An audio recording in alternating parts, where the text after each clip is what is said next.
finish the presentation today, if you know anyone who you think might be interested in attending this presentation after the fact, just have them email me and I will send them the link for the recording, for the recorded video, and they can watch it.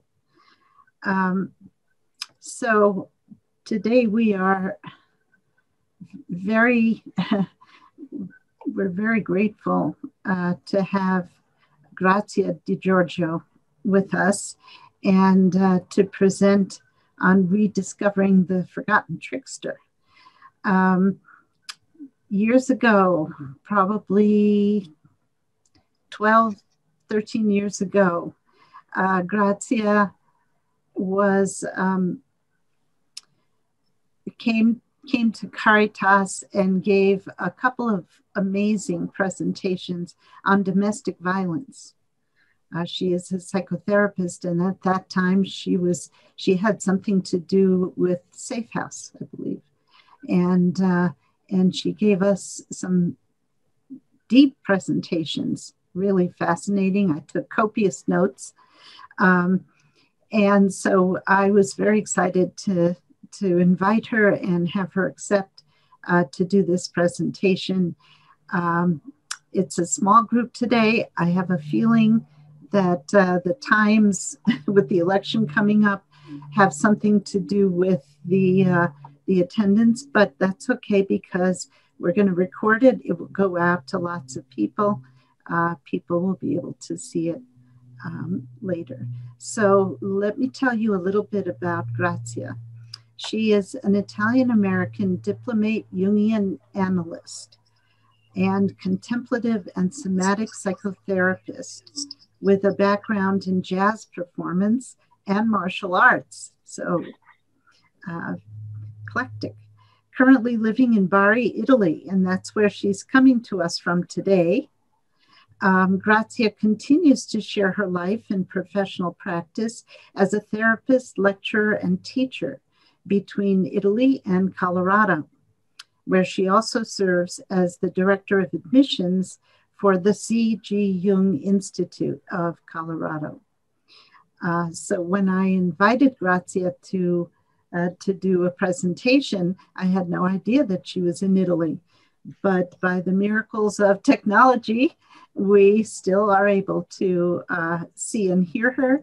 So I'm very excited. Thank you so much, Grazia, for coming today.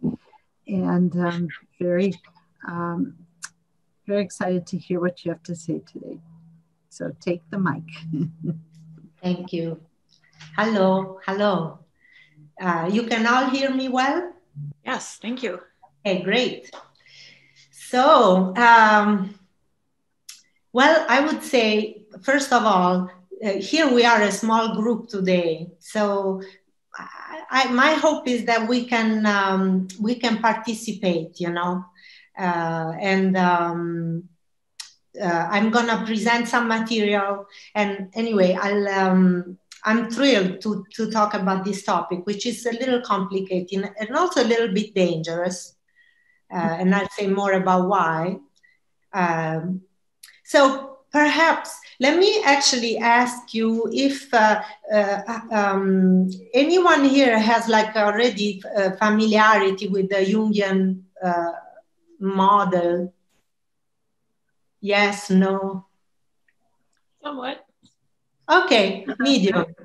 Okay, great. So I was gonna start with a little bit of because we talk about the trickster as an archetypal energy. So just a little bit, I have a few slides here, several slides. I will start with one which is about the Jung's model of the psyche. Just a little bit to present this idea of okay, one second. Here it is. Well, actually, let me read again. The first, this is a quote that I put in the presentation. It's a little bit an intention for today. The so-called civilized man has forgotten the trickster. He never suspects that his own hidden and apparently harmless shadow has qualities whose dangerousness exceeds his wildest dreams. As soon as people get together in masses and submerge the individual, the shadow is mobilized, and as history shows, may even be personified and incarnated. So one thing I would like to say about this is, again, already that there is something here about, as we'll see, the trickster has something to do with boundary crossing and overcoming also limits. So there is something already here, a first boundary between the personal and the collective, which is an important aspect also in Jung psychology, and perhaps one of the most characteristic, as people describe him sometimes as the father of transpersonal psychology. So here is an image, a little image of Jung's model of the psyche, and just to show a little bit visually what we mean when we're talking about shadow and archetypes. So you may see that, okay, there is you can see my cursor on the screen. Okay, great. So there is this persona, which has something to do with the mask, and we'll talk more about that later. There is the collective outside consciousness. You know, this is a little bit like the edge between unconscious and conscious. Of course, this is a bidimensional representation of something that is multidimensional. And then there is ego. And then right below, there is this level of the personal unconscious. And then below, there is this area that has to do with the collective unconscious. The shadow, in a way, when we say shadow means so many things, right? Jung said that it means, in general, it can just mean unconscious. Anything which is not conscious is shadow. Anything that we're not aware of is in the shadow. But also, oftentimes, when we talk about shadow, we speak about something particularly that actually belongs to the personality. Like when we walk around, we carry this shadow with us. So there's something, part of the shadow that is attached to our individuality. And there is a shadow, a cultural shadow, as well as a personal shadow. The archetypes are, so here is I'm gonna read this quote. The archetypes are systems of readiness for action, and at the same time, images and emotions. They are inherited with the brain structure. Indeed, they are its psychic aspect. They represent, on the one hand, a very strong instinctive conservatism, while on the other hand, they are the most effective means conceivable of instinctive adaptation. They are thus essentially the chthonic portion of the psyche, that portion through which the psyche is attached to nature. So when we say this, here is this idea, which the question about psyche and matter. What's the relationship between psychic and matter, energy and physical manifestations? Archetypes live in a way at that boundary. And the trickster in particular, again, with its quality of crossing boundaries. And Jung used to speak about the psychoid, meaning that realm that is both.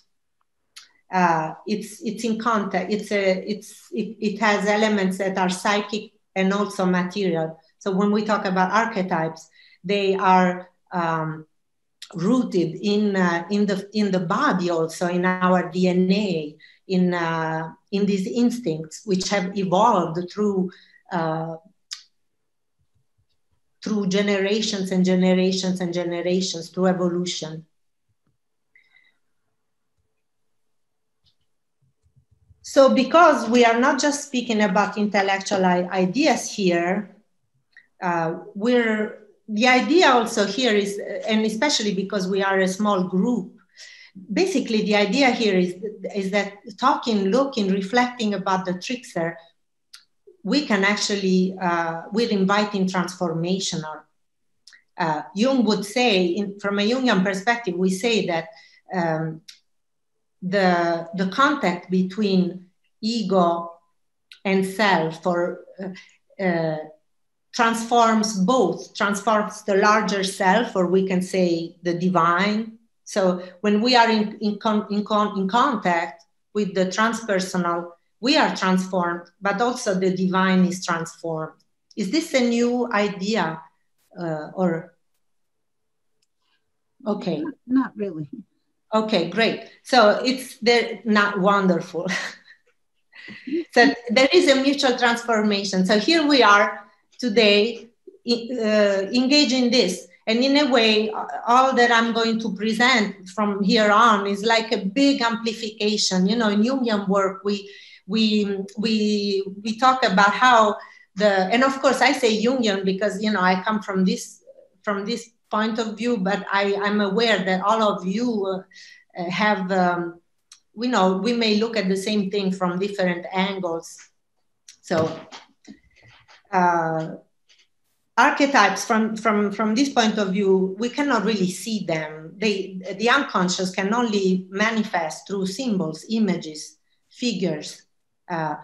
It's not about concepts, it's not about words. So in this work, we have this process of amplification. We bring different examples, different images to amplify, and then our imagination starts to resonate, and something begins to happen, which is both can be also conceptual. Some understanding some insight can come, but also new images from inside of us that transform or come up. So this is, in this sense, I would propose that this experience today is a sort of laboratory. And I would ask you to participate, you know, as you feel comfortable.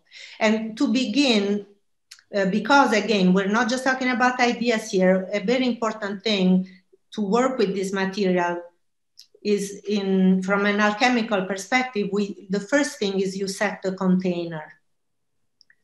And so setting the container here, first of all, you know, this sense of setting some boundaries. The first thing that I would say is, you know, an acknowledgement that our container today, and I see somebody else just arrived, hello and welcome, and somebody left. Oh. Strange. There is one other, actually there are two other people registered. Someone just registered, but he will be watching the video. He can't attend. Okay. But there is one other person who registered who isn't here yet. So this is about the boundaries. So again, this is a particular container. It's a little bit disembodied container. It's virtual. And it's not confidential. It will be registered and other people will look at that. So it seems important to note this. Yes. Perhaps, so that doesn't mean that there is no boundary. Still there is a boundary, but it's flexible. It's a little bit more, elusive. Mm-hmm. And perhaps as we come into this situation, maybe the fact that this boundary is so diffuse, maybe as I invite you also to participate, perhaps we can evoke a sense of generosity, this sense of putting something out into a larger space. Also, I would like to look a moment at the physical, there are some physical boundaries to this container. One of them is geographic. Again, it's a really wide boundary. So I am here speaking from Bari, a place in the southeast of Italy, like the tip of the heel. Italy looks like a boot. And it's now, for me, it's 6:15 p.m. Mm-hmm. And I wonder if you would be willing to say from which place on the earth you are connecting here today, if you want. If you don't want, if you want to pass, feel free to. I'm from, go ahead, I'll wait. Sharon, I'm in Denver, Colorado, so not too far from Gloria. Thank you. And I'm in Boise, Idaho. Oh, wow. Thank you. Jan, how did you hear about this? Well, my friend who's right below me on the screen sent me the email. Bonnie. Oh, Bonnie sent? Yeah, she forwarded the email to me. I thought it was really interesting, just based on the time we're in. I've been trying to figure out what's going on, and I have read a little bit about archetypes, and I don't consider myself knowledgeable at all, but I thought it would be a chance to learn more. Mm-hmm. Thank you. Bonnie? Oh, yes, I'm also in Boise, Idaho. Jen and I are hiking buddies and road cycling buddies. So nice. How did you hear about us? Excuse me? How did you hear about us? I got an email from the Caritas Consciousness Project, which okay. I was introduced to through Linda Backman, who is in Boulder area. Mm-hmm. Yes. Yeah, she trained me in past life soul regression while I was still practicing. So she recently did a couple of months ago. I heard. I was there. Yes. Okay. Yeah. Unfortunately, something went wrong and it didn't record, which was really. Oh, that's too bad. Yeah, it's the only time that's happened. I don't know why, but anyway, welcome. Good. So. And you are in Boulder, Gloria. I'm in Broomfield, which is near Boulder. Mm-hmm. Okay. Do you have a lot of smoke? Not today. And we had some cold weather yesterday and the day before with a lot of moisture. So I think it helped with the fires. But there's still fires going on. It just all depends on which way the wind is blowing. So some days there's a lot of smoke, other days there's not any. Yeah. Okay. So coming back to this boundary that we were talking about, just for a little bit, maybe you can visualize or consider these different points on the earth that we're connecting from. They are very real places. Mm-hmm. So there's a physical boundary.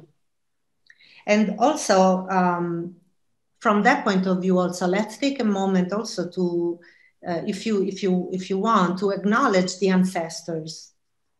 The ancestors, the people who lived on these lands where we are now before us, our own ancestors, to acknowledge them, to offer something without intention, because we have a responsibility to the ancestors, perhaps with our life and what we make of it.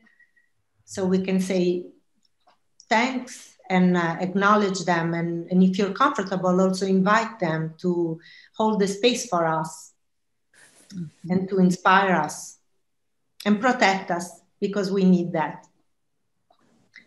And then also still, as far as the physical container goes, just feeling the container of the body and the physical space that we are sitting in right now. Appreciating that we do have a body, and that does give us an advantage with the unseen forces and energies away. And here we are on this earth, of this earth, no better, no worse than anybody else. And just touching on the breath and a sense of grounding.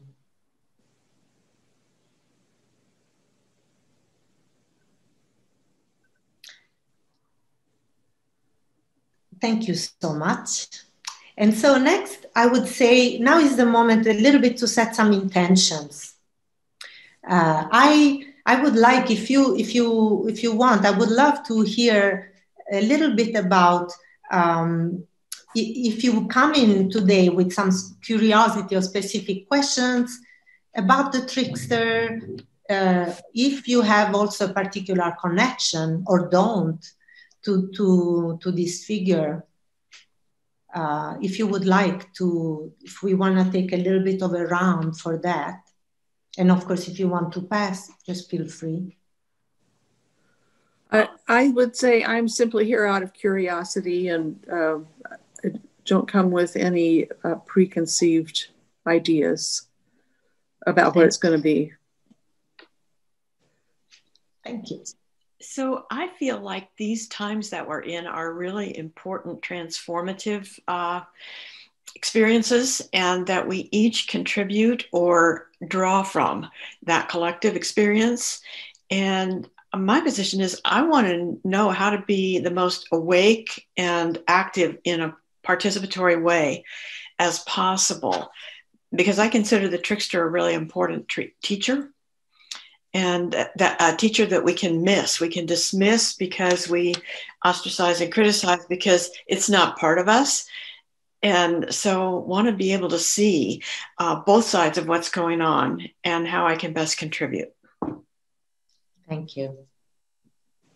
I think that this is the first time I've heard of the trickster, so I don't know a lot about archetypes. I've been introduced to them a little bit through Gloria in a dreams class.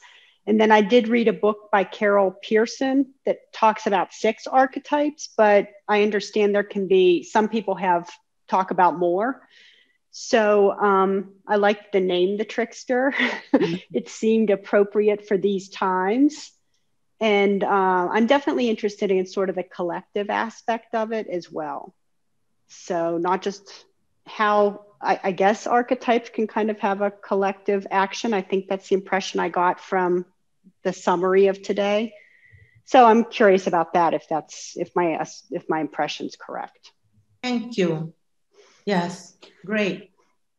Gloria, would you like to add anything?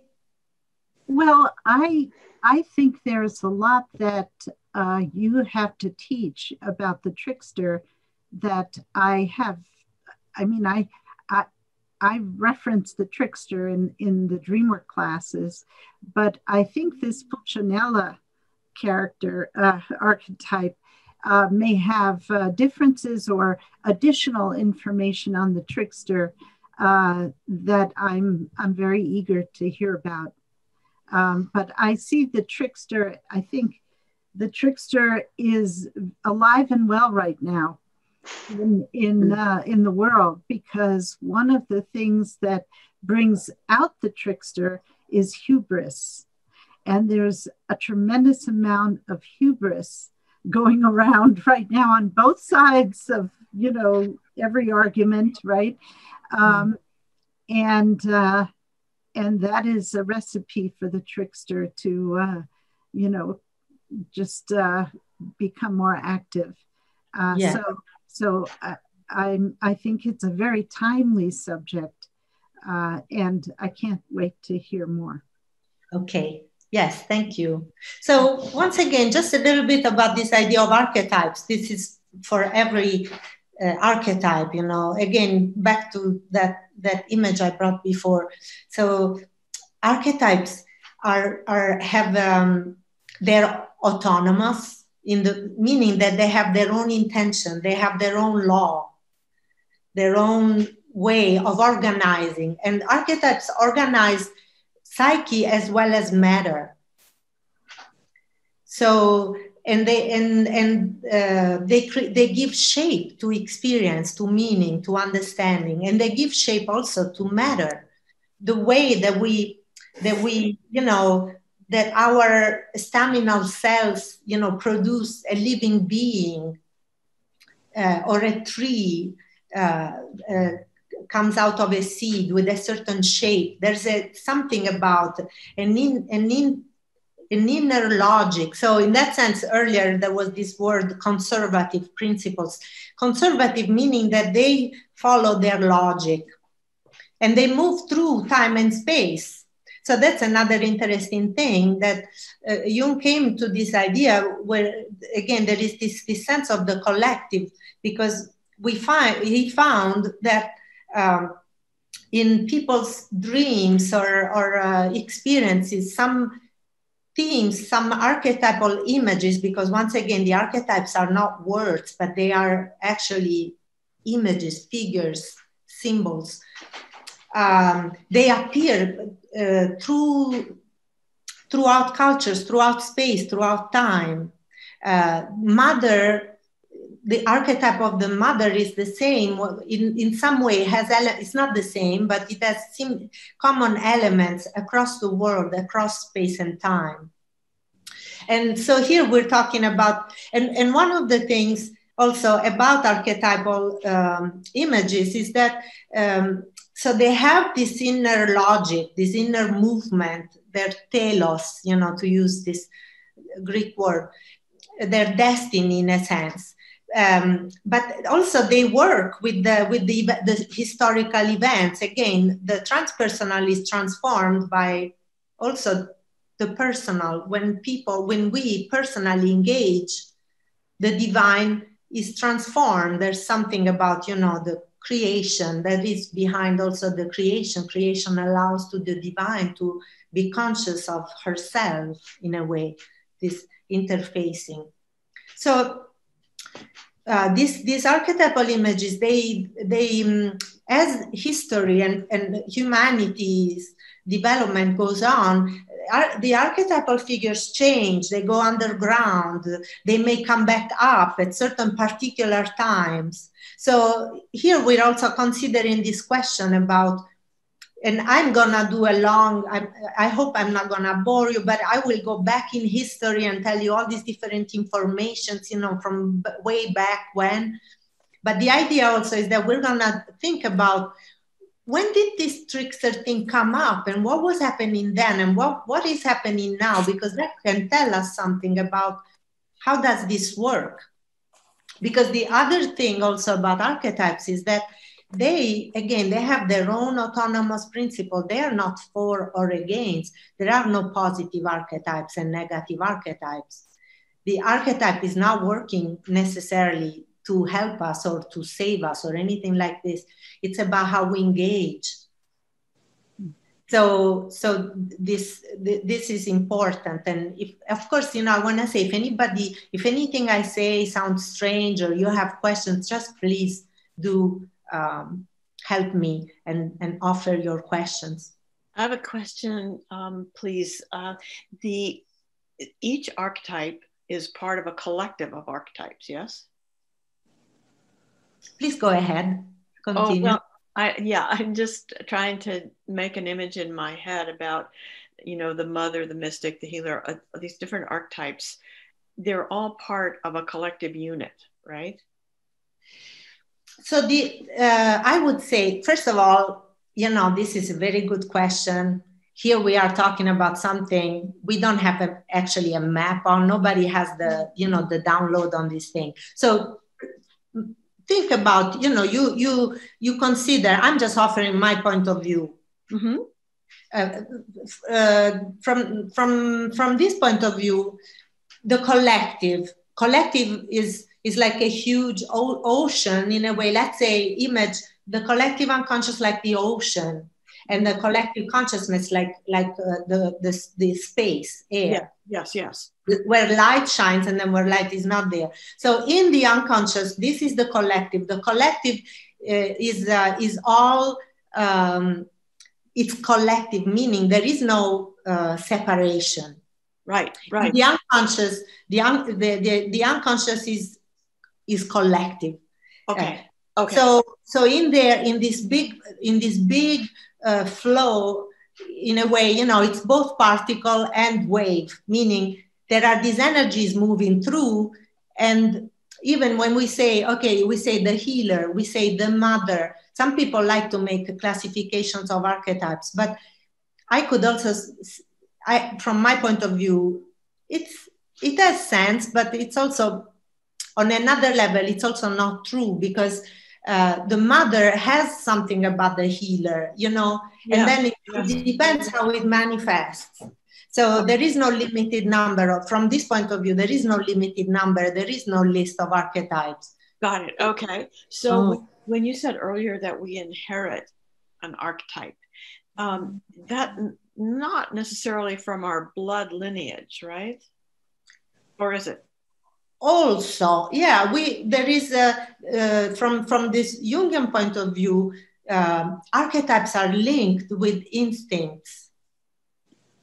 They actually do, like in this quote I brought up before, which maybe I can show again. It's a little bit conceptual, you know, like he was a thinking type Jung. So this, but there is this one way that we say is like, it's like if you think of the spectrum of light, and you say infrared frequencies is the realm of instincts. Yes. Okay. And then ultraviolet is the realm of archetypes. Okay. So there is this continuum, you know, on which this intelligence moves through. But to connect with the archetypes, we also need to, especially in our times right now, this connection with the instincts is really important. This is how they move through us also very much. The instincts are a layer of the unconscious. So does each of us, oh, I'm sorry. Does each of us have all these archetypes in our unconscious? Archetypes move through us. All of them are alive in this collective unconscious, but some of them are more important to each of us. And there we have, you know, maybe our ancestors, you know, maybe my ancestors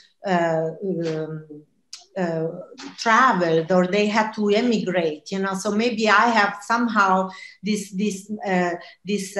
archetype about the bridge, the you know, the boundary crossing person, or the, you know, this sense of moving through, you know, the traveler, and it's alive. And then there is also, you know, part of the one of the things that we talk about in Jungian work is, what is my myth? Each of us has an individual myth. So which archetypes are alive for us? They move particularly, and they can change, you know, so it's not a solid thing. It's not like a, you know, yeah, it's not a rigid thing. But then also we have, on the collective level, we have also archetypes manifesting in the collective that we have to confront. And so here an idea is that there is this issue of the archetype of the trickster that's very active in our collective right now. So whether it is something moving through our personal psyche or not, it's in the collective. So if we are fish swimming in this water, we are also feeding off this water. So it's in us too. Okay. Thank you. So now I'm going to show again, so along these lines, so this is back that image, and I'm gonna read this quote again, if that's okay. So just to, rather than cover a lot of territory, maybe this might be interesting to deepen a little bit. Again, archetypes are systems of readiness for action. Readiness for action, you see, this is instinct. And at the same time, images and emotions. They are inherited with the brain structure. Indeed, they are its psychic aspect. And so this is an interesting thing, right? Brain structure, psychic aspect. Again, here is this duality of matter and psyche somehow. They represent, on the one hand, a very strong instinctive conservatism, while on the other hand, they are the most effective means conceivable of instinctive adaptation. So they are transformative. If we can connect if we do connect, understand, reflect, we connect with this archetypal force, we can adapt, we develop, we evolve. Okay, now, this is an image of two tricksters. We have the coyote and the raven in the natural world. And a quote by Kereni, who wrote, there is a famous book that was written by Paul Radin, and it's entitled The Trickster, A Study in American Indian Mythology. This Paul Radin studied a Winnebago trickster cycle. I'm not going to go into it because it is not my cultural background, and also Radin was speaking from a colonialist point of view. But anyway, this is a famous book. It's quite interesting. If you're interested, certainly, from a North American point of view, I think it's very relevant. And there are commentaries to this book. There are chapters at the end, one written by Carl Kerenyi and one by Carl Jung, where they talk about the trickster. Jung wrote this chapter on the psychology of the trickster figure, which is one thing he wrote specifically, again, about this figure, which if you're interested in might be nice to check out. So, Grazia, could you repeat the title of the book? Yes, I'll give you the title is The Trickster, A Study in American Indian Mythology. And I have a bibliography at the end. Okay. And it was published originally in 1956. So there is much trickery at large in the world, all sorts of sly and cunning tricks among human beings, animals, and even plants. Who played these tricks first? Who introduced them into the scheme of things? And this question somehow opens up the door to try to peek into the trickster. There is something, the trickster, as we'll see, is a very unique figure because there is this position to morality, which is different. That's one of his connotations. It's not. You cannot really judge from a moral standpoint, or somehow the ordinary morality just doesn't apply. And here, when we think about the trickery in the world, in nature, here we're saying that there is an interesting question, I think, about when did trickery come into the scheme of things? It is in nature, it exists, it's something that has its place in nature. Did you say that again? That the ordinary morality does not apply to the trickster? To the trickster, yes. Okay. And we'll keep getting to that. So here they are. So next, here is an image of a Joker. The Joker. Perhaps you've seen that movie. It's I didn't want to watch it. I had resisted. I didn't want to. I eventually did, and I thought it was really stunning. It's art, really. Wow. Yeah, I thought so. Of course, it's just my opinion. It's also interesting that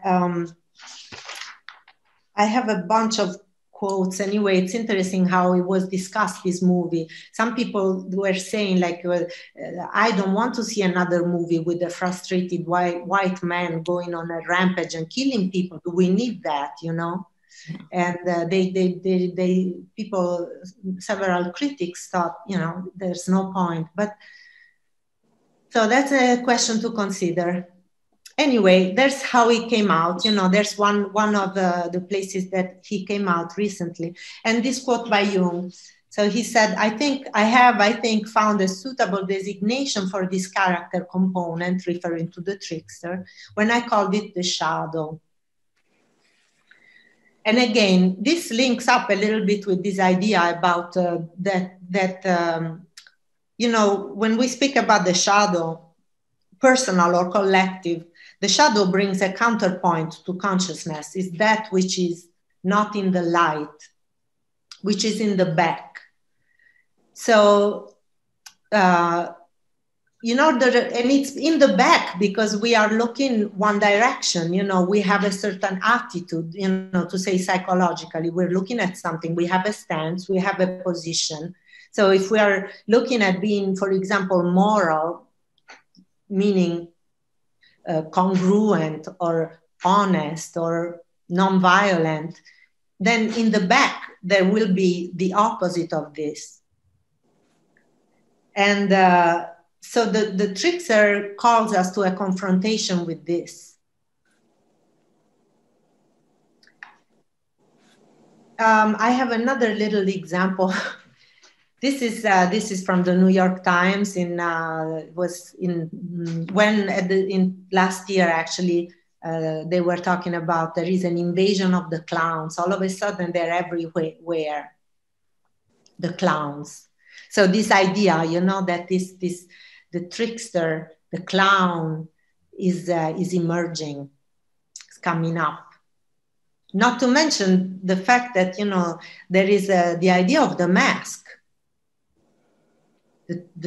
We'll say, I'll say more about this later, but, you know, just to already begin to think about in terms of how it is relevant right now, that the clown, the trickster, has something to do with the stage, as we'll see, with the stage and also with the mask. And, you know, masks are something really that we are, that's very alive in our personal and collective imagination and experience right now. So the shadow as a mirror of the mind. This is another quote from Radin in this book, in the introduction. He says, he's talking about the trickster figure as he understands it, emerging through this Winnebago cycle of stories about the Winnebago trickster. And he says, we are here actually in the presence of an archaic speculum mentis, meaning a mirror of the mind. He says, our problem is thus basically a psychological one. In fact, only if we view it as primarily such, as an attempt by man to solve his problems inward and outward, does this figure of trickster become intelligible and meaningful. But we cannot properly and fully understand the nature of these problems or the manner in which they have been formulated in the various trickster myths unless we study these myths in their specific cultural environments and in their historical settings. So here again is this idea that we cannot talk, I cannot here talk about the trickster as a concept so much. You know, we have to, it has to be embodied in matter. And although I identify as an American Italian, but I was born and raised in Italy. I spent 20 years, I'm an American citizen, but since 2011, I'm back here. And anyway, in my bones, it is this Western, like this, you know, this European, also mythical background. So I'm going to speak a little bit from within that background, which is also, for better or worse, you know, a little bit of the dominant model of, in some way, you know, of the discourse, psychology and the discourse around these things. So, yeah, I will speak about, but the idea also is that as we look at this particular track in this particular lineage, still, because it's archetypal, something emerges which is relevant, you know, regardless of space and time. So I hope that this will be helpful and interesting for everybody. So I'm sharing again.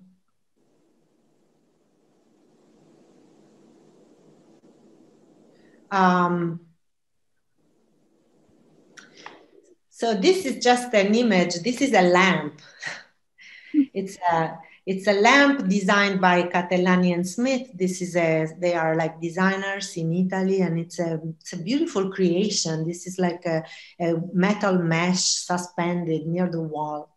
And the reason why I put it here that I really captured me is that there is gold in the center. Mm. And there is this idea, you know, that actually the shadow is so dangerous. It can be so corrosive.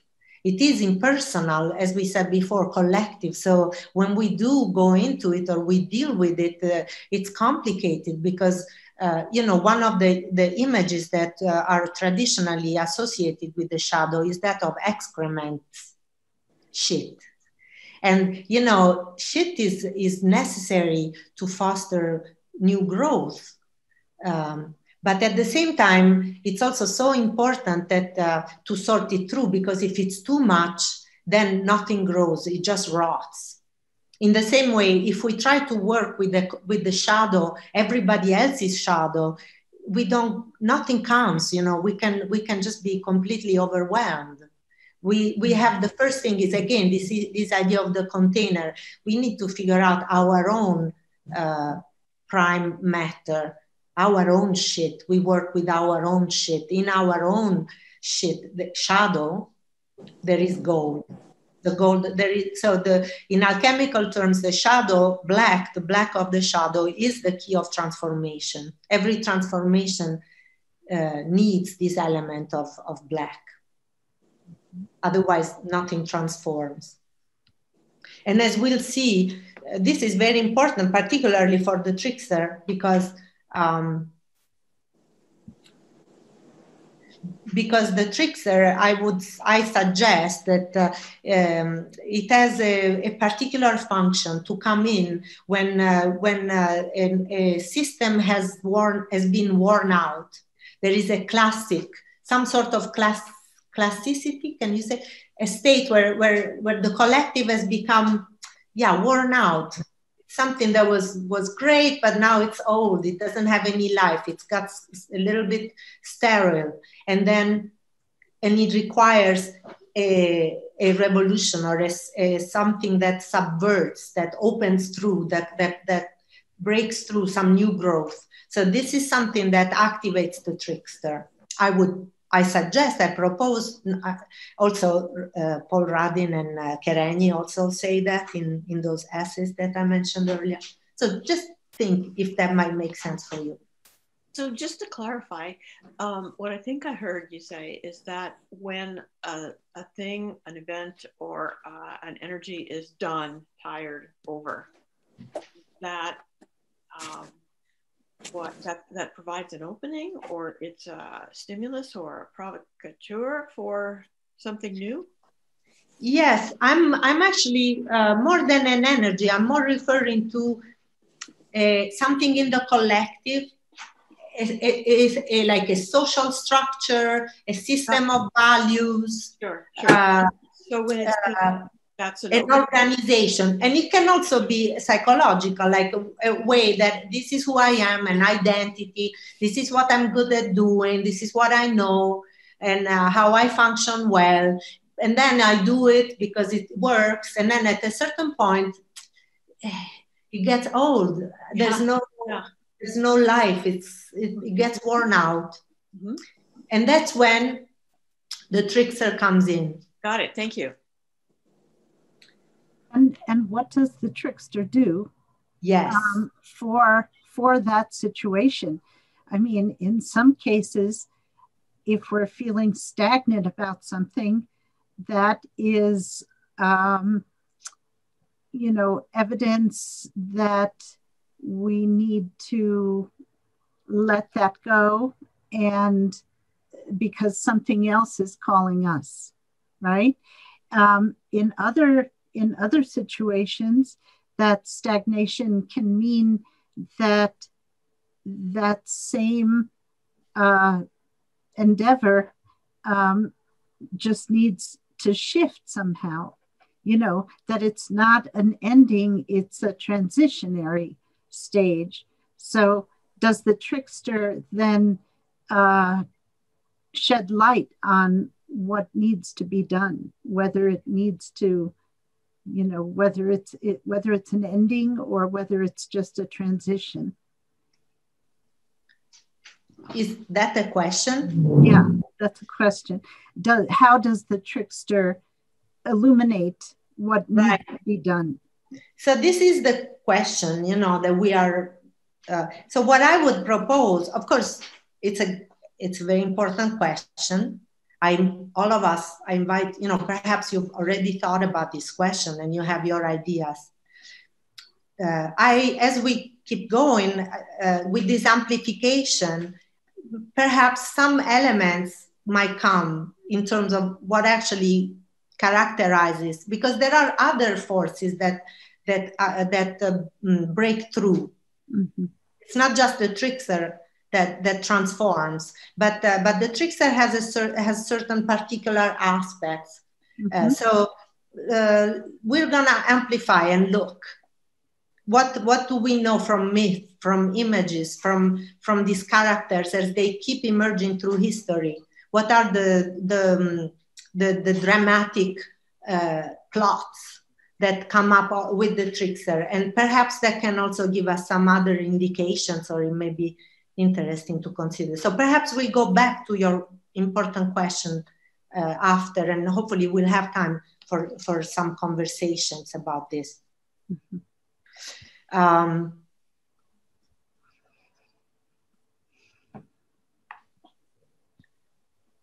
So, as I mentioned earlier, the trickster is linked to so we said earlier, we have to talk about it within actually a certain cultural context. So it's of course a limited, I'm tracing once again one specific lineage, which is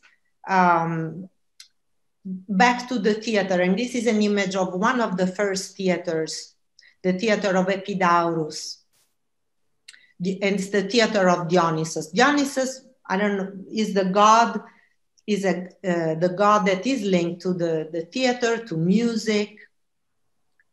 He's the black god, you know? And the image of Pulcinella had actually one of its rebirths, perhaps the most official one, in Commedia dell'arte, the Italian Commedia dell'arte in 17th century. And Commedia dell'arte is also something interesting, and perhaps some of this stuff you already know. I hope it's not boring. Anyway, I just want to say, one of the things about Commedia dell'arte is that they didn't really, at the beginning, they didn't have plays, but there were characters.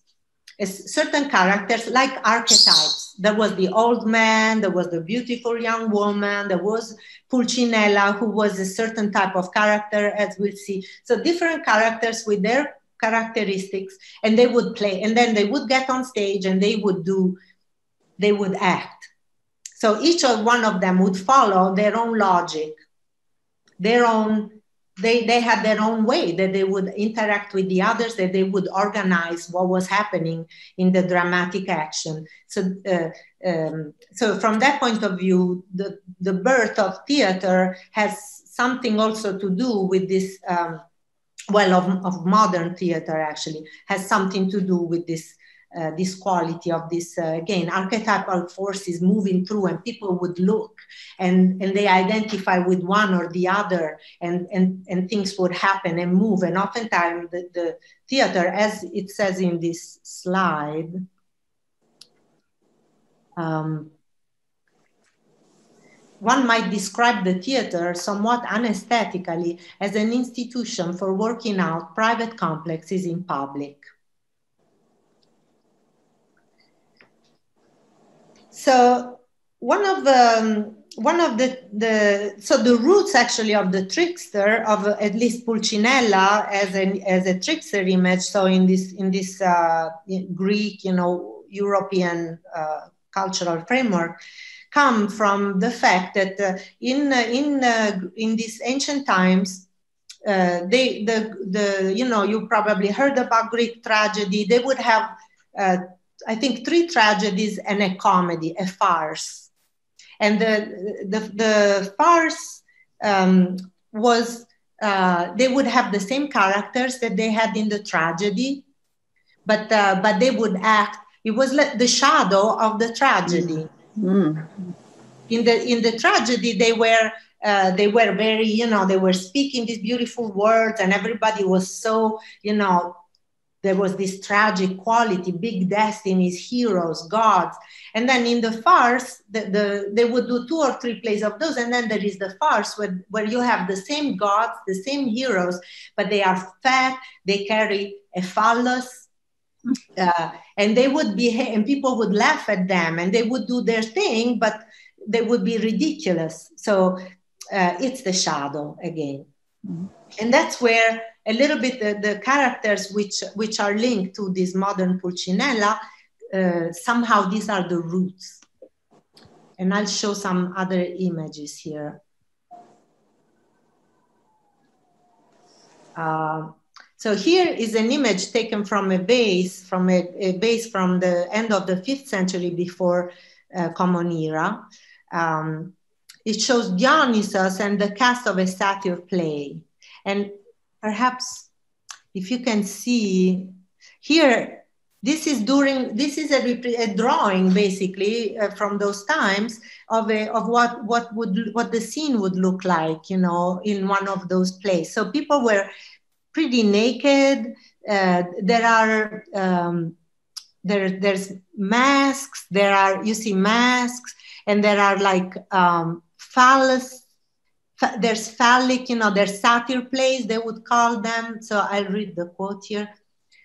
The overriding message of the satyr play is that someone else, a hero, a god, a playwright, will adjust and redefine our tragic world for us, temporarily at least, into terms that guarantee absence of pain and toil. So here is something maybe about also Gloria's question about the specificity of the trickster, that there is something about, one, we will see that the trickster is also a culture hero. It's often linked to the image of a saint. It doesn't, and here is also the saint somehow transcend ordinary morals. A saint will do things that a normal person wouldn't do, is capable of a certain sacrifice, or things that would be important for a regular person are not for a saint.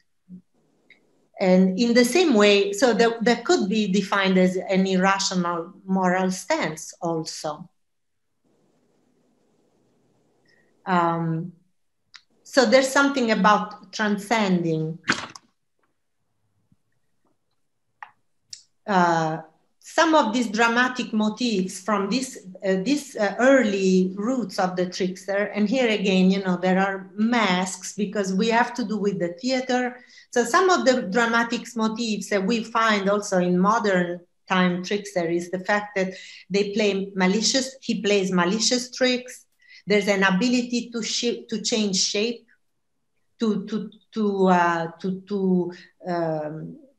change shape, transform.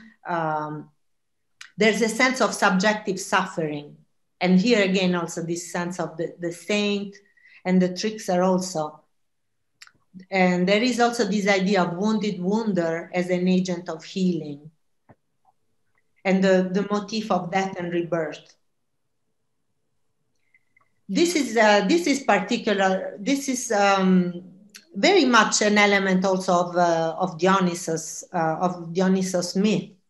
Dionysus, like Jesus, there are many parallel qualities between Dionysus and the image of Jesus. And of course, here I'm speaking from a, you know, mythological perspective.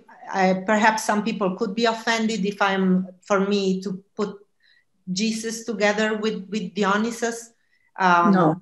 I would ask you to suspend, you know, I'm speaking about elements in the myth that actually correspond. And there is one of the myths is this issue of the death and rebirth. Dionysus also. The solar myth, right? The solar.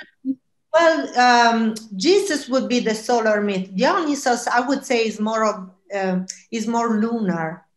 Oh. Jesus is in the time of patriarchy, Christ, and Dionysus was more in a time, he was the god of women, the god of vision. So there's a lot that I would love to do a presentation on Dionysus. But anyway, the point is there is this issue of death and rebirth. Dionysus was dismembered and he was reborn to life. And so, of course, the theme of death and rebirth is really important if we think about it. Again, also now in this moment in the collective, how we are really confronting death on so many levels, you know, individual deaths, life, of course, you talk about death, we talk about life, lives that matter.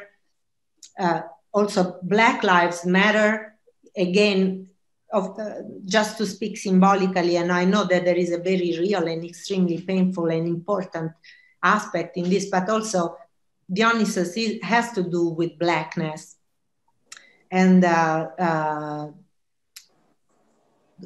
government, or a certain way that, you know, our countries have, you know, the identities kind of falling apart and needing to be reborn. So maybe we are in this painful time of dismemberment, you know, which is something that the trickster really knows well, navigates and guides us. So Grazia, would you connect the pandemic to the trickster? You know, because of our hubris with the environment, thinking that it's ours to do with what we want, right? Yeah, very much so, because I'll say more about this. If it's okay, I'll say more about this when we talk about Mercury, Hermes and Mercury, who are linked.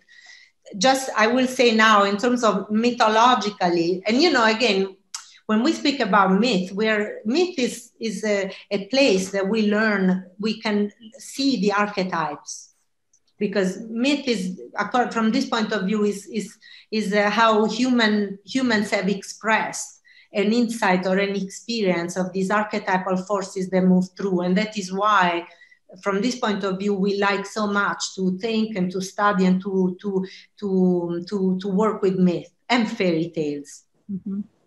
I'll go back though. But in terms of mythical, there is a mythic area that links together Pan, Dionysus, Hermes. They are mythically connected, and they all. It's complicated, of course, and there is no actually truth, but something about that aspect of the archetypal area certainly is activated, you know. And I will say more. So Pan, I mentioned Pan because of pandemic, that it's already in the word that we use.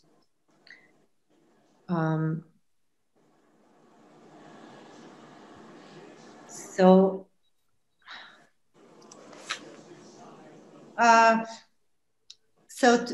something more about Dionysus. To Dionysus are due both the possibility of escape, which can neutralize aggression that destabilizes and its limits. In this perspective, the figure of the dancing satyr, half human, half animal, you know, again, the shape-shifting, being both, straddling culture and nature, personifies both escape and the neutralization of aggression through music and dance. The relationship between the male and female worlds, one of the hinges of the polis system, is understood as the focus in this sphere of escape and neutralized aggression. So I want to emphasize this, the male and female words, you know, they don't only mean men and women. We are also talking about, maybe back to the question about the archetypes, in a way, I would say that at the bottom of it all, of this whole collective life, there is this basic polarity. The Chinese speak about yin and yang, you know, that is black and white. They also associate it with the masculine, the feminine and the masculine, you know. The feminine is the dark, the receptive, and the masculine is the light, the active. The yang is the masculine, right? And in a way also, in the Western imagination, this yin and yang, they can also be translated in feminine and masculine. So the relationship between male and female words, like heaven and earth, male is also associated with heaven, spirit, solar, and the female associated with the earth, the receptive, the lunar, this relationship that is that is in a way, I would say, the problem of our times also. How can they be pacified? How can the mind inhabit the body in a peaceful, life-affirming way? How can men and women love each other? How can our progress not be in peace with the earth, respect spiritual life and natural life, rationality and instincts? How can they come together? Does that make sense? Okay. I wonder, yeah, I'm gonna do a little more, and I wonder though if we need to take a break or. I'm okay. Okay. So I'm gonna move on to Mercury here. First of all, before we get into this, what Jung says, I would say, Mercury, Mercury as a planet is perhaps, I know there's been astrological work here also. So, Mercury is a planet that moves really fast. It's the fastest of the solar system. It's linked to communication, movement, technology. Right now, by the way, we are in Mercury retrograde. Right now, Mercury retrograde in Scorpio. So it's a time of somehow having to turn this energy inside and reflecting. So from that point of view, also, this is actually a good time to be talking about these things.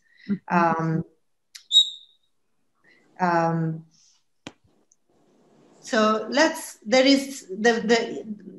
think also about Mercury as a substance, the chemical substance. The mercury, now they don't do anymore the thermometers with the mercury inside, but perhaps you've seen the metal. Mercury has this thing, right? It shape shifts. It doesn't have a shape, right? It spreads, but also it keeps a shape at the same time. It's not like water. It's between solid and liquid. Mm-hmm. And it also has this reflective quality. It reflects. Mm-hmm. Oftentimes, it could be associated to the moon, to the reflectiveness of the moon. In alchemy, we talk about sulfur and mercury as the two substances. Again, something that we could somehow associate to masculine and feminine. Sulfur is more solar, it transforms, it's hot. And the mercury is more about the feminine. It has this reflective and lunar quality. But Mercury also is a god. And by the way, Mercury was the only god that wasn't allowed allowed with all the official gods. He was outside a little bit.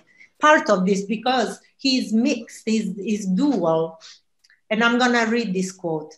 A curious combination of typical trickster motifs can be found, this is Jung, can be found in the alchemical figure of Mercurius. And here is an image of him from C.G. Jung's book, Psychology and Alchemy. For instance, his fondness for slight jokes and malicious pranks, his powers as a shapeshifter, his dual nature, half animal, half divine, his exposure to all kinds of creatures, and last but not least, his approximation to the figure of a savior. These qualities make Mercurius seem like a demonic being, resurrected from primitive times, older even than the Greek Hermes, who we will be talking about a little bit later. His rogueries relate him in some measure to various figures met with in folklore and universally known in fairy tales.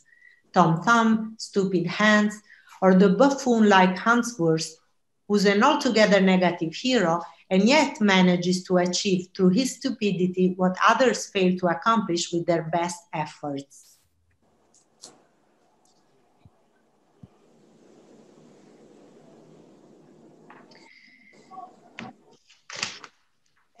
And so here is some images of the next permutation. So Hermes is very archaic, ancient.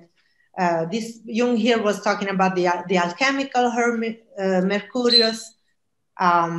We talked about the god, but here is instead Hermes,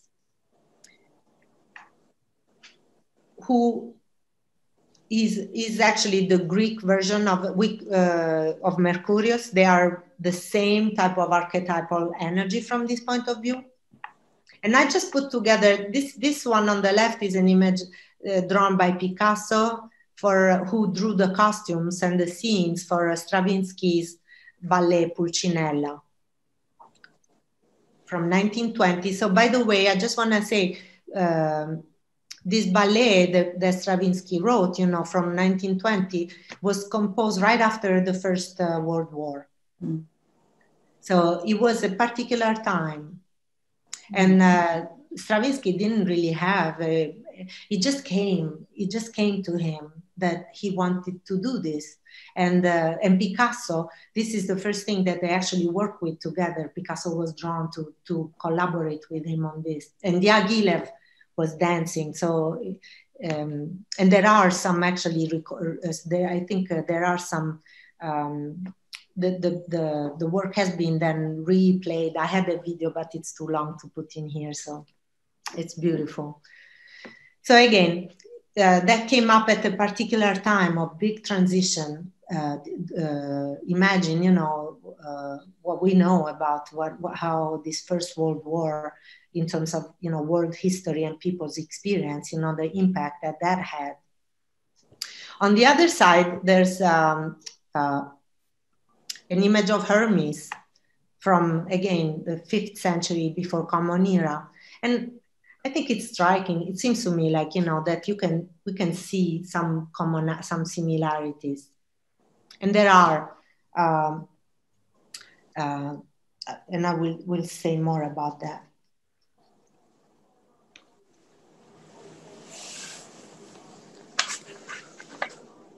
I'm looking at my notes here. So Pulcinella, since ancient times, has remained as the caricature of people coming from the countryside to the town, and therefore unused to urban manners. So crossing the boundary. And think about also, like now today, we refer to the coyote as the people who help people to come across the boundaries, to cross the borders. Pulcinella is normally depicted in a peasant's costume, as was Hermes. He has the clothes he wears are peasant. He doesn't wear the official, the long robes of the noble people. And so that is a large white shirt and white trousers. Pulcinella also wears a hat, the shape of which is actually very close to the ancient pileus that was worn by actors and slaves, and was the hat of Hermes. So this type of hat the Pulcinella wears is traced right back to the hat, the particular hat that Hermes would wear. He doesn't wear it in these particular images. Also, the shape of this hat also is supposed to represent a residue of the shell of the egg from which Pulcinella was born. The egg and bird symbology, which of course, and here also I think is interesting, Pulcinella, pulcino in Italian means the little chick. So, and also Pulcinella, and I'll show you in another image, he was born from an egg, and he generates a lot of other little Pulcinellas through eggs, but they come through his ass. Lays eggs like a chicken, it looks like they come through from the back, which is the place of the shadow again, where new growth comes through.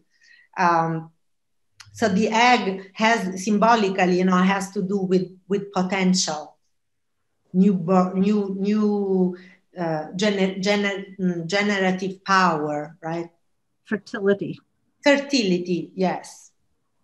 And the nose also, and also one of the aspects that we mentioned earlier about Dionysus was the phallus, which also is a symbol of fertility. Has a big role in all the Dionysian cult and how that comes. There could be more to say, but I'm not going to go into it. But the phallic quality is important. And in Pulcinella, a little bit it comes through in the fact that he has a huge nose. Mm-hmm.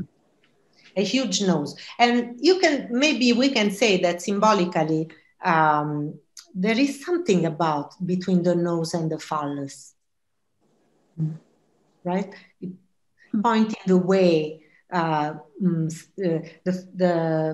the nose, is so connected directly to the brain, so directly. And sometimes people refer to the phallus as a second brain or the other brain, because they have its own intelligence, its way of pointing at things, and it's something also about the desire that comes with the nose. And the whole generative, creative aspect, in terms of also archetypal masculine.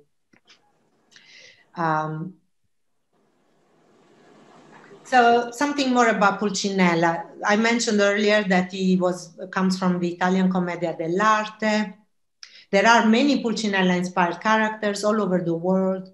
Punch and Judy, Punchinello, sometimes, in the States we say Punchinello. Oscar from the Muppet Show, the Russian Petrushka. In the Netherlands, Pulcinella is known as Jan Klaassen. In Denmark, is known as Mester Jakel. In Romania, he's Vasilace. In Hungary, is Vitesse Laszlo. And in France, he remained Policinelli. Chick man, Pulcinella translated is chick man. So he's a figure again of opposites. He's internally and externally split. Chaos, ambiguity. And you can see again how this quality of chaos and ambiguity, tragedy and comedy together somehow can be the birthplace of transformation. And the trickster has something about being able to navigate both worlds. From this point of view, something important about Mercury that I didn't mention before is that Mercury, again, is a unit. Did somebody say something? No. Okay. The Mercury travels through the world. He's the only one. He's the messenger of the gods. Like the planet Mercury also associated, with communications and so forth. Mercury was a thief. He was born from Zeus, and as he was still an infant, he went off and he stole Apollo's cows. And then they brought him, he was this little baby, and the mom was saying, how can you say he stole the cows? It's impossible, he's such a little baby. And Hermes lied to Zeus. He said, no, I didn't do it. Not me, not possible.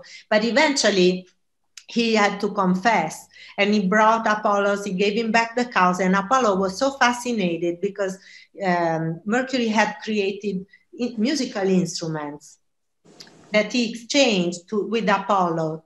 And Apollo brought back the lyra and the syrinx, and Dionysus kept the cows. Which I think is perhaps also a good example of how, the lie or stealing somehow becomes an agent of transformation.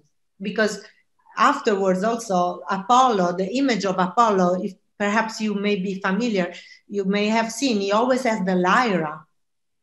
We say that Apollo is very closely then associated with musical instruments.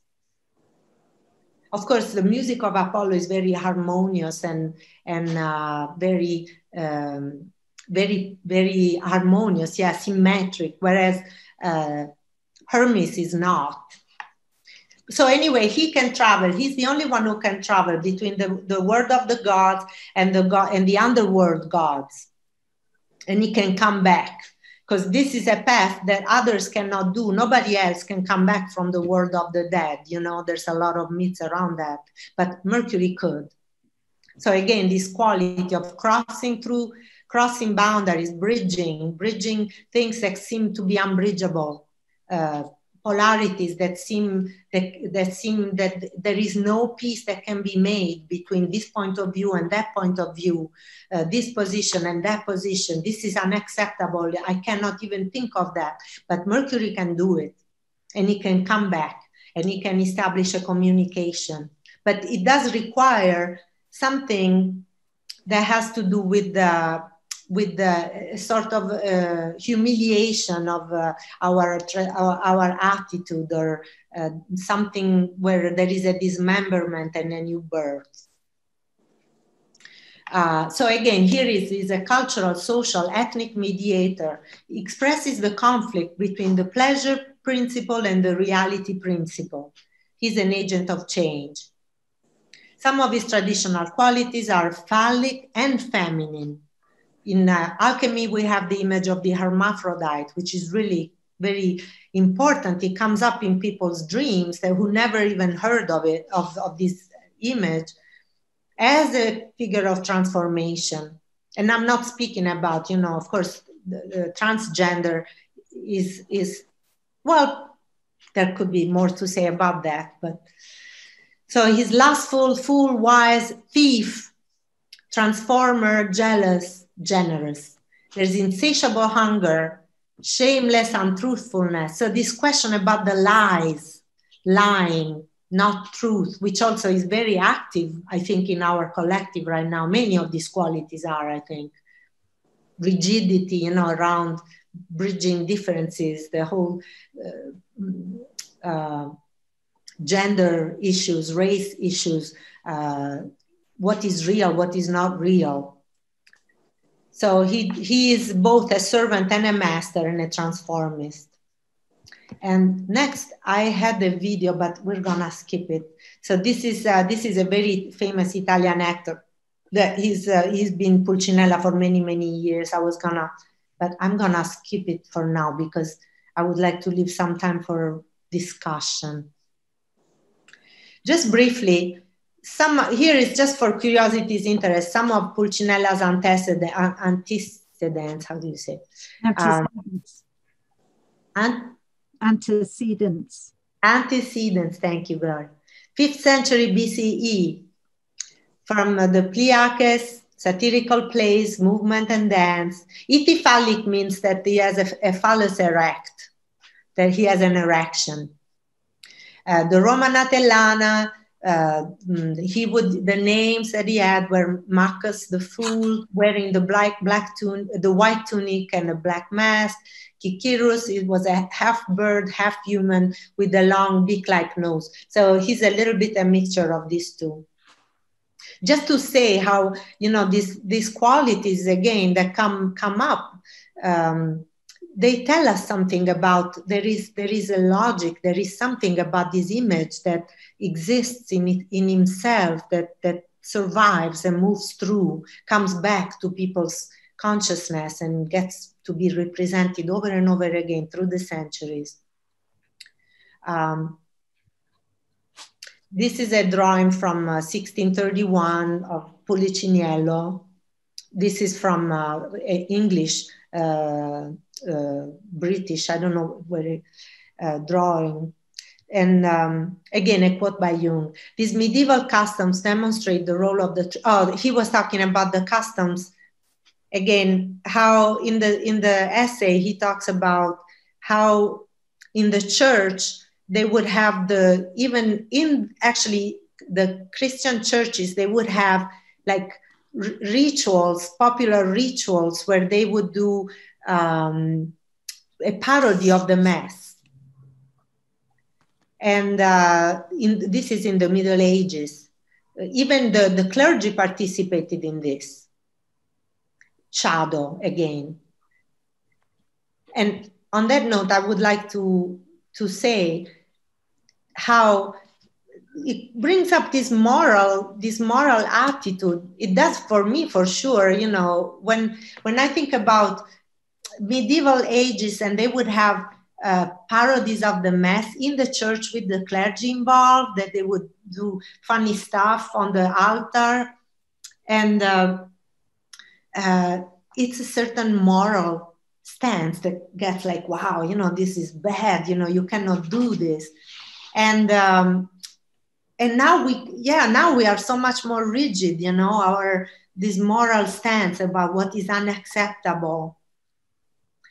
I'm not making a value judgment here, Mm-hmm.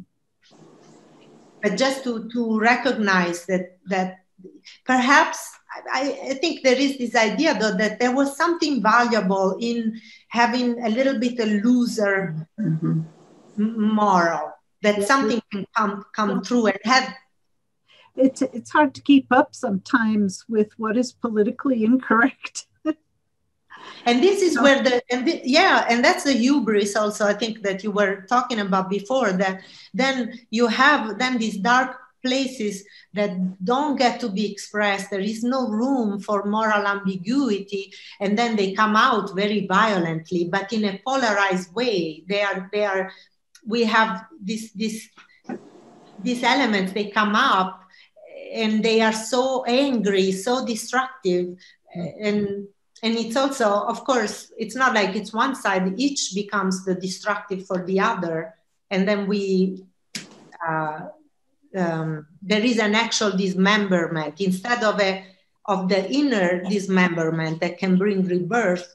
If it's acted out and not reflected, there is no transformation. Mm-hmm. It's actually just death. Mm-hmm. It crystallizes. Right. It drowns into matter. It has to be both. They have to be both in contact. Otherwise, it's projected, we would say, also it's just projected outside, and then we lose the opportunity to work with our our shadow. Again, it's a problem of the shadow. Mm-hmm. So here are some other images of Pulcinella from 1700, and there are a lot. And this is one of the things. Here you see one of the aspects of Pulcinella is that there are a lot. Oftentimes in this story, like he has all these little children. There is perhaps, so this quality of multiplying, many multiples, and that also has something to do with this, the virus that you were talking about. One of the aspects about the Dionysiac, and also which comes through also Hermes and also through Pulcinella, and the shadow also, is that it's about life, but not in the sense of, it's a little bit like if we say about life when we study species, the way species are collective, and then if we study individual evolution, the one person's actual destiny, individual destiny, and both sides need to be in relation. Like we said earlier, the collective has there's a lot of wisdom, there's instinct, there's wisdom that goes beyond the generation, that goes way back and also way in the future, in a transpersonal realm. But of course, from that point of view, survival of the one person, that's not the point. Then on the other side, there is actually the one being, individual experience, where of course survival is everything.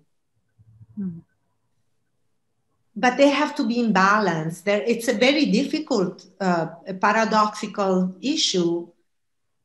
And it is certainly a moral problem. I want to keep my light on all the time. I want to drive. I want to take the plane and go all around the world because I can. It's important for me to go to India or to Boulder. but it has an impact on the world. Or, you know, and we have a little bit this right now, you know, people like, oh, you know, we need to transition from fossil fuels. And then there are people feeling like, oh my gosh, you know, we're gonna die. We cannot survive this. We cannot do this. You cannot make a green plan. How am I gonna feed my children? Mm-hmm. So how do we find the balance? And the idea here is that the trickster can actually give us a chance. How? Well, we have to, you know, there is no, from this point of view, there is no, I have an example. The relationship with the archetype is not, the point here is, again, these are collective problems, but from a Jungian perspective, the solutions are personal, intimately personal. From this point of view, somehow there is a knot where my personal myth has relevance for the collective. And relating directly with recognizing the energy of the trickster, being touched by the trickster, dealing with these aspects, you know, like our own immorality, our own lying and cheating and tricking and sacrificing, and our small and large deaths and rebirths will help us to find a way. So I would say, from this point of view, I cannot say you cannot take a plane, or yes, you take all the planes you want, or you can take a plane if you are paying this. And then what? Somebody who cannot pay? That's not fair. Like in my, like they do international congresses, and some people, younger people don't have a lot of money. They put together the money enough to go to the Congress. Now the Congress organization, they say, oh, in order to come, we're gonna surcharge everybody with the money to offset the environmental impact of flying. So this cuts off some people, and that, I don't think it's fair. Can we say this is how it's done? I don't know. I think there is something about our personal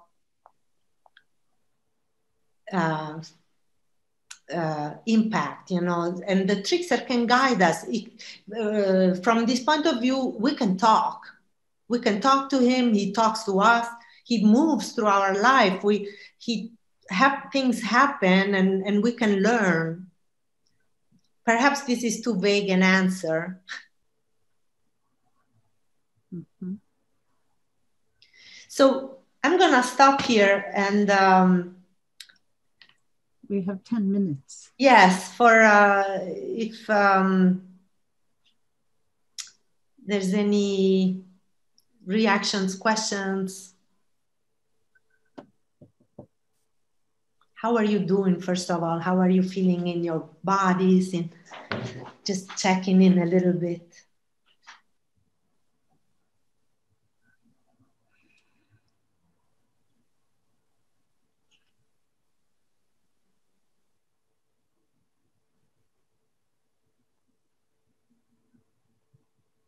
How was this experience? And feel free to speak about the shadow. Mm-hmm.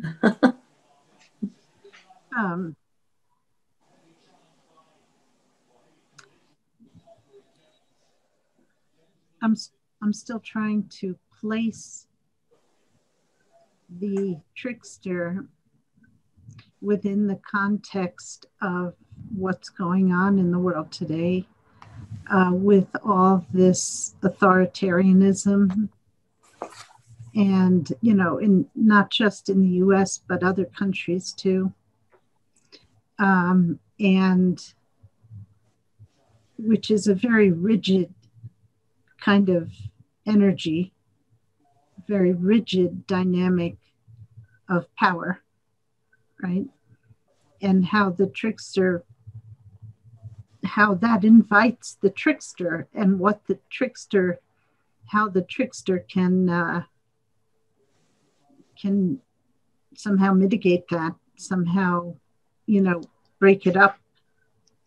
Yes, I have a share here, you see. Oh. Yeah. So these are all people, like these politicians who I have here. Some are Italian. This is Trump. This is Boris Johnson. This is Putin. They are all, transformed. They are all came out of, somehow we could say that there is the emergence, there is something about a worn out system, the one that needs to be renewed, transformed. And perhaps one of the, in concrete terms, one of the things that I would say, first of all, is hopefully, I realized that there was a lot and I would have even more to say, but just to engage directly with this image, and also what is this type of quality, who are the trickster figures in your life, in your imagination, and have a direct relationship with them. And some of the aspects are being able to, when you talk about this being so rigid, I'm speaking for myself. Sometimes some of the stuff I read in the news, I really get indignant. And so that is something that the trickster teaches us to suspend. Yeah. To be willing to not be scandalized. There is something under it. It's like looking under the underwear, something human, something about the transformation. One of the qualities of the trickster is that it is archaic. So there's something a little bit primitive. It's a sense of being willing to have a regression so there is this about being willing to give up a little bit, being indignant, being scandalized, but rather being touched. In a little bit. I think these authoritarian figures actually are, in a way, tricksters themselves, because they catalyze they're so extreme that they cause this flip in the consciousness. Sorry if I interrupt you, just for the sake of time. I'm sorry, Gloria, but from this point of view, the problem is these people, some of these people on whatever side, who we see as problematic, authoritarian and so forth, the problem is when we identify with the archetype, or better said, if consciousness doesn't keep up, if ego is not strong enough, the archetype catches us. Archetypes and complex are connected. This is another important thing. In every complex, personal complex, there is an archetype moving this complex.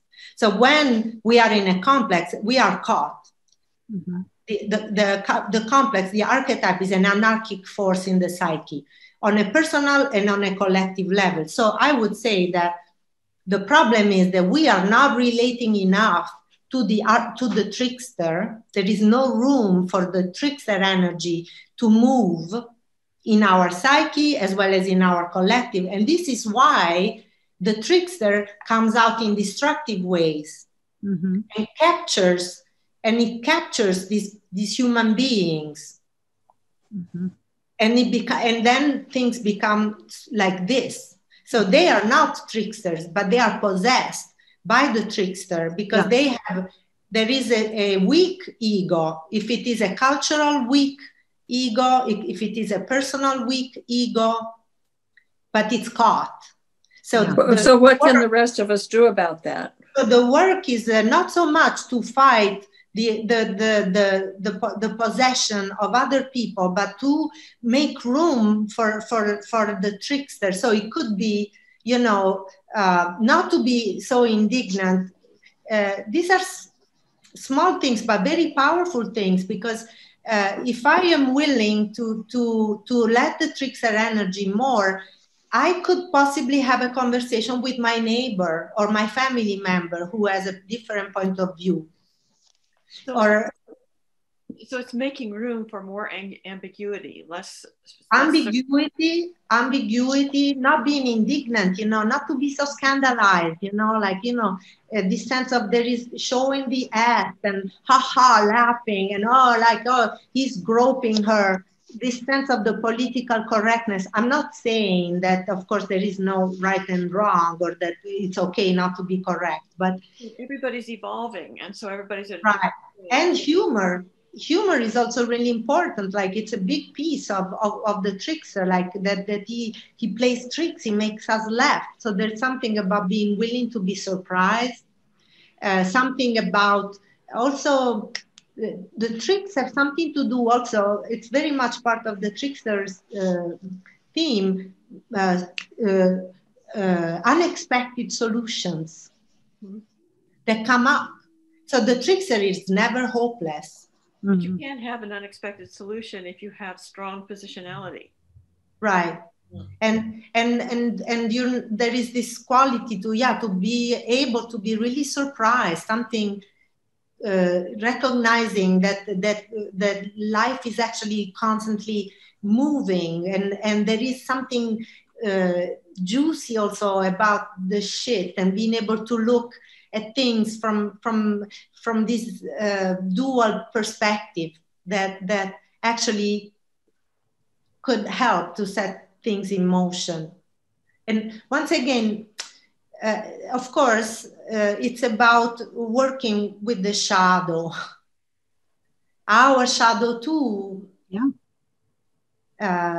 It's a big question, it's not so simple. The shadow is elusive. One of the things that in the US anyway, that Trump has done is wake us up out of our complacency. Everybody feels more, regardless of which side they're on, right? Regardless, everybody is feeling more active in their response and in trying to decide, what is my responsibility here? What can I do? What do I need to do? And that's a good thing. Yeah, well, not to mention also that there is something about, think about the fact that Pulcinella, the trickster, is the peasant. There is a social issue here too, like there is also in the States, that people from certain socioeconomical layers have certain political attitudes, and other people with different levels of education, they have other understandings, other visions, other experiences, and somehow perhaps some of the experience of people, in a way, coming out, the fact that Me Too, Black Lives Matter is exploding into consciousness, has something to do also with the situation that some shadow, somehow the advent of Trump, I don't want to be so material because it's a point of view, but has catalyzed shadow to come through, and there is this problem also about a clash of also people who are disenfranchised, who it's bringing the shadow to light. Absolutely. Right? So we need to work with it, Yeah. And the trickster has a lot to say about how to. And from this point of view, and I realize that this is kind of might not make sense, but the personal is really crucial. Yes, absolutely. Absolutely. We have to, because if we don't work with our own shadow, and integrate it, acknowledge and integrate it, then it gets projected. Right, there is so much projected shadows right now. Exactly, there is so much projected shadows right now that we have accumulated, you know, in a long time of a sense of identity and thinking that, for example, speaking for the States, this is the most powerful country, so advanced, so progressive, things work so well, and you know, we help all the other countries.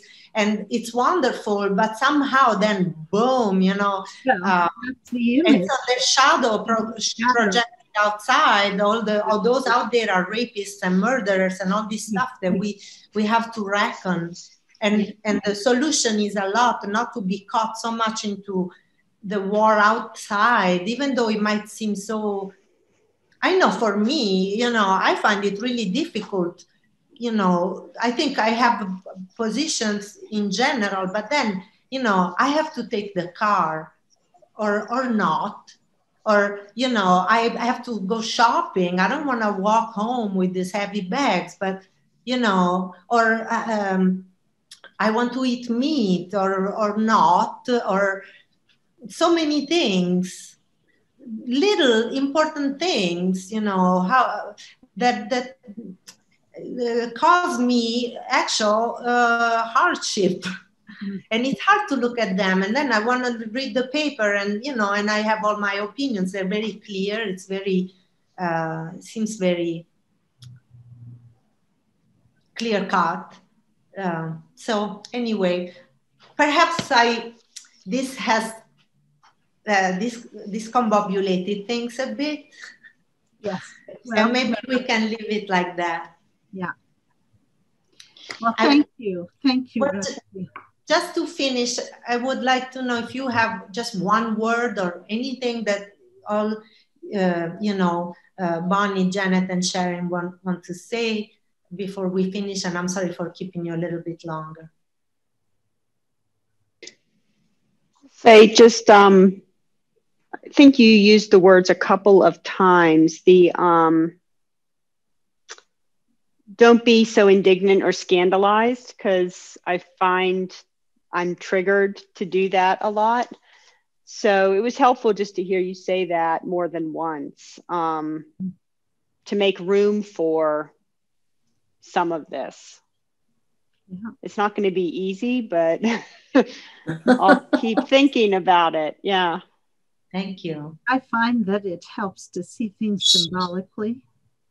You know, it gives a little bit better perspective and not so triggered, you know. To see it more globally, less about you. Symbolically. Like, what is it? You know, when you work a dream, everything in the dream is part of you, right? Part of the dreamer. So to see, you know, okay, now we have this situation on the world stage or in our country. What does this symbolize in me? Is this shadow? Is this, you know, what is this symbolizing? How do I feel about it? And how do I work it through within myself? And then I can look at it a little bit differently outside. Thank you.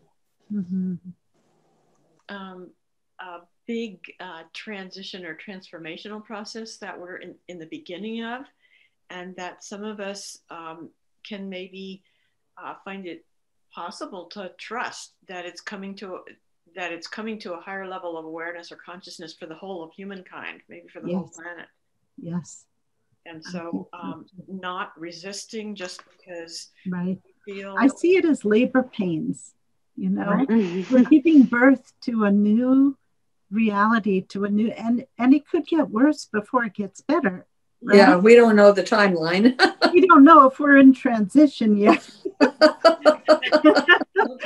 But yeah, you know, seeing it as labor pains, at least there's a light at the end of the tunnel, so to speak, right? Mm-hmm. Yeah, and some of us did, you know, that intentional awake labor to, you know, to see what it's like to be there for it. So, yeah, here's another opportunity. Yeah. Okay, so thank you all. Thank you very much.